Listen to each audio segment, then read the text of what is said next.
This is my humble letter, laced with humility and meekness, to the current primate and Archbishop of Kenya's Anglican Holy Communion, His Worship the Most Reverend Jackson Nasore Olesapit, PhD. If this letter comes to you, my bishop, I wish to address you as follows. Praise the name of the Lord, my bishop, the 6th Archbishop of the province of Kenya's Anglican Communion, the Church of England. Receive my greetings as a sheep amongst your congregation, O my shepherd.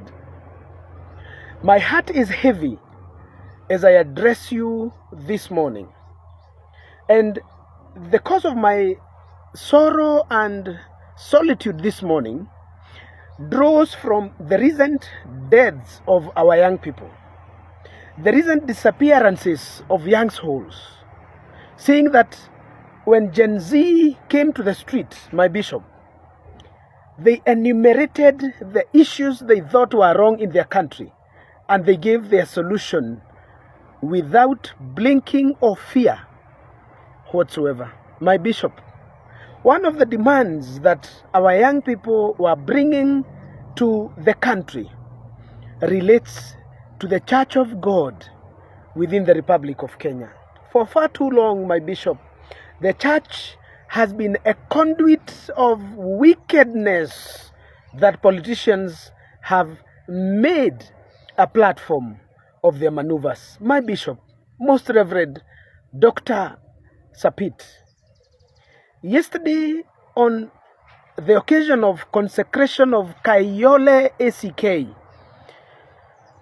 I was flabbergasted and shocked to see that before the blood of the dead young people dries, politicians were back in their element, spewing toxicity, speaking lies, and preaching hatred against their perceived enemies and for their selfish interests. My lordship, the bishop. These politicians were led by none other than the Deputy President of the Republic, Geoffrey Rigathi Gachagua. He was accompanied by a notorious band of hate-speaking politicians who spoke all the mess you would never want to hear. My bishop, although I sent a letter to the presiding bishop, Most Reverend Joel Waweru, in my language of Gikuyu, I would want to send this to you, my bishop, seeing that you are the ultimate shepherd and leader of those who shepherd God's people. My bishop, one of the demands for the dead young people was that there should no longer be business as usual in churches, and that preachers should no longer be the conduit for politicians' dirty tactics and murderous antics through their tongue. My bishop, I thought that when the president declared that he had heard them and that he was going to act, I thought that we were going to live amongst the best days of our time. But yesterday, my hopes were blasted, and I haven't recovered yet. Part of the reason why I sent this letter to you orally. My bishop, Most Reverend, the leader of the shepherds of the Anglican Communion in Kenya, the province beloved by the King of England, and the presiding bishop, Justin Welby. I am asking you with honor and with respect deserving your officer to rein on the synod of your bishops. Ask all the 37 dioceses to ensure that the church does not become the space where the politicians are inciting Kenyans. The church does not become the platform where they are lying, that the church stops hosting politicians, even if their dirty money becomes scarce. My bishop, your lordship, most reverend, Dr. Nasore Sapit, ask these 37 bishops to stop hosting politicians forthwith. The Lord, our God, shall provide for the church. The church does not need the politicians' money. The Lord shall provide all the needs of the bishops and the church. If the politician must blackmail the church for their money, ask the bishops to at least mourn the dead young heroes and soldiers for this year. Don't allow any bishop, out of their own interest, to host these politicians who are dividing the church in the middle, who are dancing on the graves of our young people. They remind me of the old French tradition that was called Danse Macabre, where people dance on the grave of the people they kill as a mockery of the sanctity of life. My bishop, you have 37 bishops.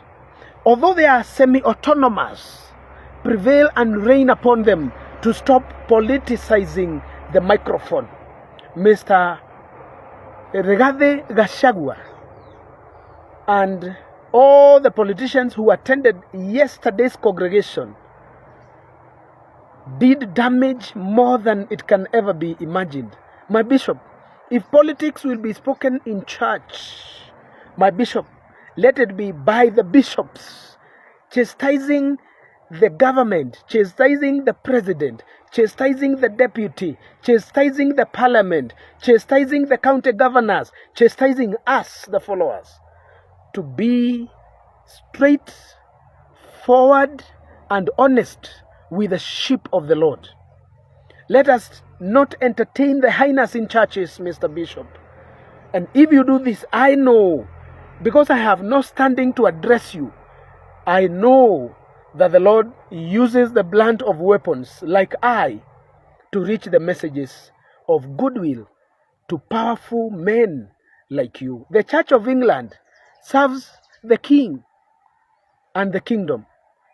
And through the kingdom and the King, the goodness of the Lord is preached. This government, your honor, sir, most reverend bishop, has 5-year mandate. This is the 3rd year that began in this September.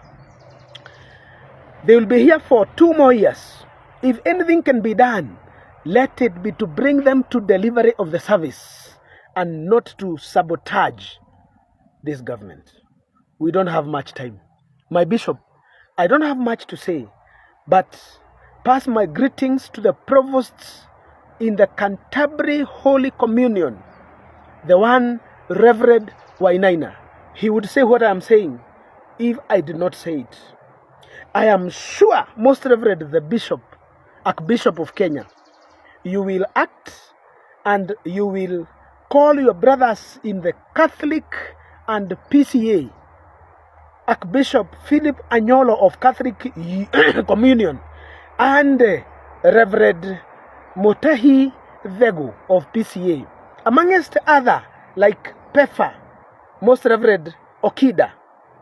Prevail upon bishops and your churches to stop mocking the dead young people, because they have been killed, asking for the church to account for its role of bringing back the gospel in its purity and avoiding the division of the politicians, because it looks like the politicians we have now is the only existential threat and curse that we have bequeathed over time.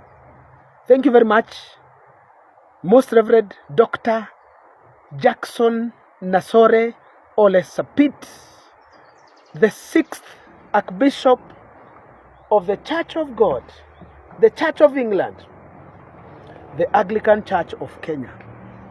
This message is not restricted to you alone, my bishop, but to every preacher of Word of God in Kenya. Thank you.